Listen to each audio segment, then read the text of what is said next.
Praise the Lord, saints. This is Elder Adrian Heyman, and I'm recounting the events that have taken place today.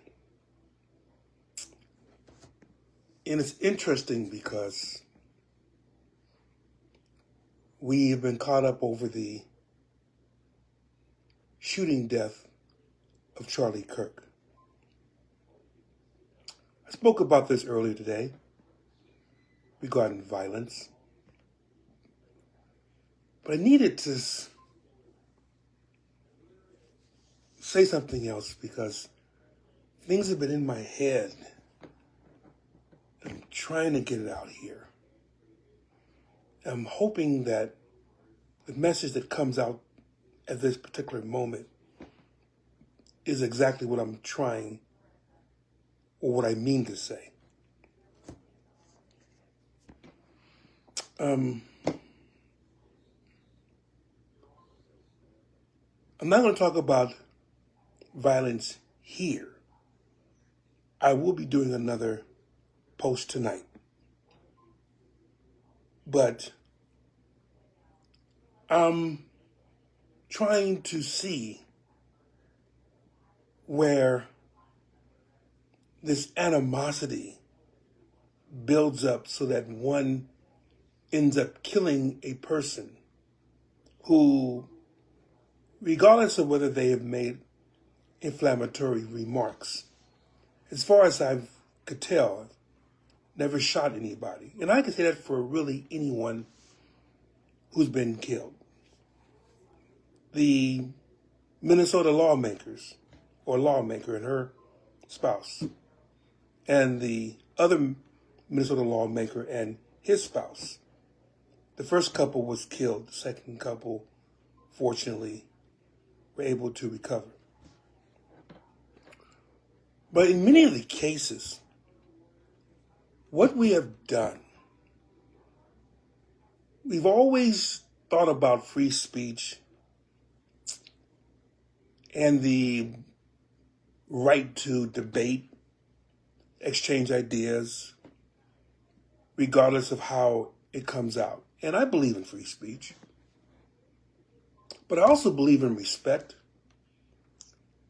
I believe in listening to the points of both parties before I make my decision.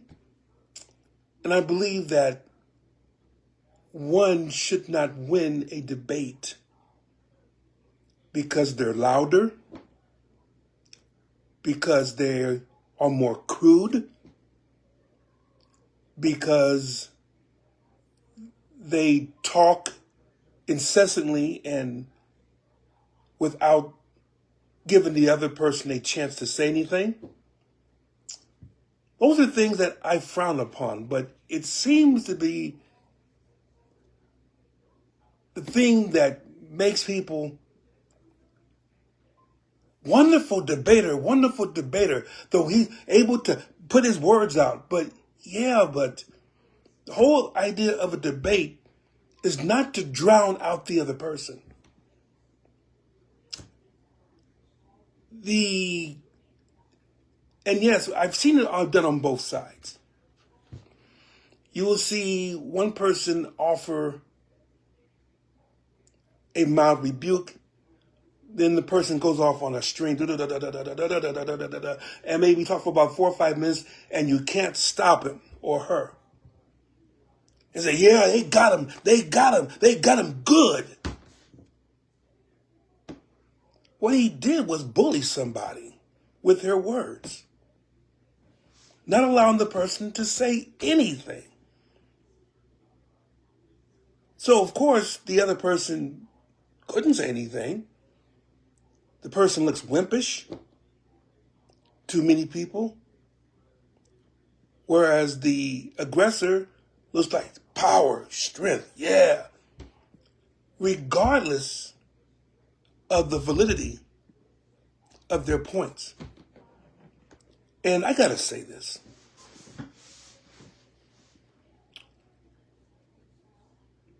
One of the reasons why I believe our president was elected was because of these very things. I say he's an excellent speaker. I didn't see that. Anyone who can truthfully say in a debate that a certain group of people are eating cats and dogs, in any other normal cycle, that person would be laughed out of the entire race. But in this case, the person got elected. Why? Because he knew three things. Number one, he knew that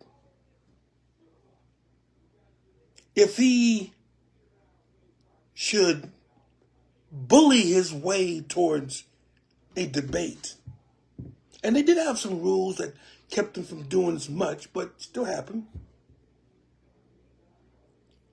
that people will think of him as strong, as, because we see, first of all, only a few people really know what a debate is supposed to be. We think, and we've been groomed on this, that a debate is when a person gets all their points out and the other person doesn't. So they're going to do whatever they can to get all of their points out and to prevent the other person from getting a point. He's very good with that. Very good with that. Second thing was, if you don't really have an answer, you slander, you call people names. I'm not talking about just the candidate that became president. I'm talking about many people who you see debating. You see this on social media. You see this on television, whether it's Fox, whether it's MSNBC, whatever it happens to be, and the debates go, and at times it will devolve into name calling. And my mother always told me that if I have to curse or call someone a name, then that means I really don't know my vocabulary. And I took it to heart. So I try never to call people names, even if I disagree with them. Because when you call a person a name, it's derogatory, it's desultory, it's demeaning, crude. You can name it as what it is. But you can feel that those that watch it and they feel they're on the losing side, they're not going to be very happy with the result. They feel like they've been robbed, they've been cheated, they've been stripped. And they're not going to be very happy. And the more it's done, the more people feel as if talking does not work. Debating does not work. Sharing ideas does not work. So what's happening if you can't talk? Now it's action. Punch, kick, bite, scratch, beat, shoot, bomb, or whatever, get rid of your opponent. Now, I've seen some of Mr. Kirk's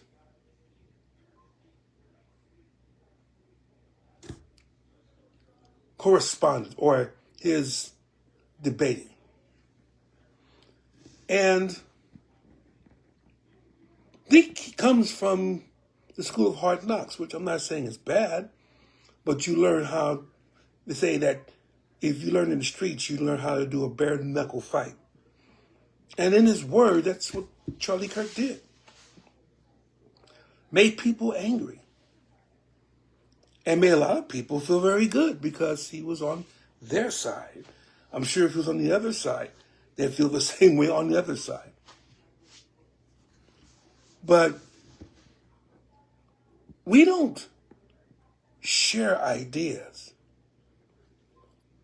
We go for broke, or we go for the jugular, or we go for, and that's maybe a bad choice of words because of what happened to Mr. Kirk, but it's like we don't want to compromise at all. All we want to do is win, win, win, win, win, win, win. So even if our points or don't hold water to many people, we still have to use another technique to usurp that position, which usually means you're talking about somebody, you're getting personal with that, in terms of their making degrading words against the other person or group, or you demonize somebody. Now, as I said before at the beginning, I do not think that Charlie Kirk, Mr. Kirk, deserved this, because no one does. Because to me, you do something like that, and if you ever wanted to have the idea of being able to debate someone, you've just chosen the coward's way out. I'm going to use my gun. Which, sure, it silences that person, but the message is clear. Because you couldn't talk, because you couldn't win a debate, you had to use force. And for those who are planning to do counterattacks on behalf of Charlie Kirk, I beseech you, I plead with you to not succumb to your baser emotions. Because all violence does is beget violence. And the only one who wins at all in this is Satan. If you look at through history, those who promoted violence, they didn't win. Nero didn't win. Caligula didn't win. Genghis Khan did not win. Hitler did not win. Idi Amin did not win. These are those who promoted mass genocide against a whole group of people. But eventually, they will not win. The Ayatollah Khomeini did not win. Neither did we. When we went in and tried to single-handedly destroy people, like in the North Vietnamese in the Vietnam War, that's kind of a long time ago for you people, but the idea is still the same. If your idea is good enough, then it should stand on its own merits. You can argue the points on it. You can definitely, I feel, yeah, you should be excited about it. You should be able to stand on your points. You should be standing firm on it. I'm not saying be a Melvin milquetoast, be a weakling and okay, all right, I guess it feels. No, state your point. But you shouldn't have to resort to threats. You shouldn't have to bulldoze the competition by being louder and more crass and start to call names. To me, that's a sign of weakness, that you really don't have a leg to stand on. The problem is, a lot of people don't think like me. They feel as though that's my champion. Thou show him. That's fine. But I think with that, you're going to see more people. And I hate to say this, I don't want to say this. It's not, I want it to happen, I don't. But more people who feel disenfranchised because they can't debate. They can't get a word in edgewise. They don't have a voice. I'm afraid that there'll be some others. I don't know who they are. I'm just thinking off the top of my head. So I'm not trying to fan the flames of terrorism, no. But when people don't have a release in one way, they'll find another. And like a volcano, when it finally erupts, it damages too many people. Remember that. And I hope that this experience has taught us all lessons. Stand sure with what you are, with what you know. But don't be brutish about it. Don't be belligerent about it. Say your piece. And if your argument, if you have debated well, people will know, and they'll go to your side. If not, then you maybe have to study your view. You might even have to change it. That's another thing.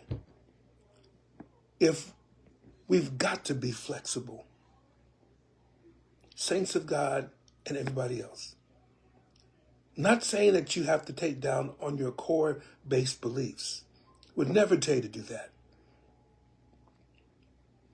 But if they see something and they have a point, acknowledge that point. It's only fair. It's only right. Let's not be enemies of each other. Let's learn how to talk instead of shoot. God bless everyone. Have a pleasant evening. Take care.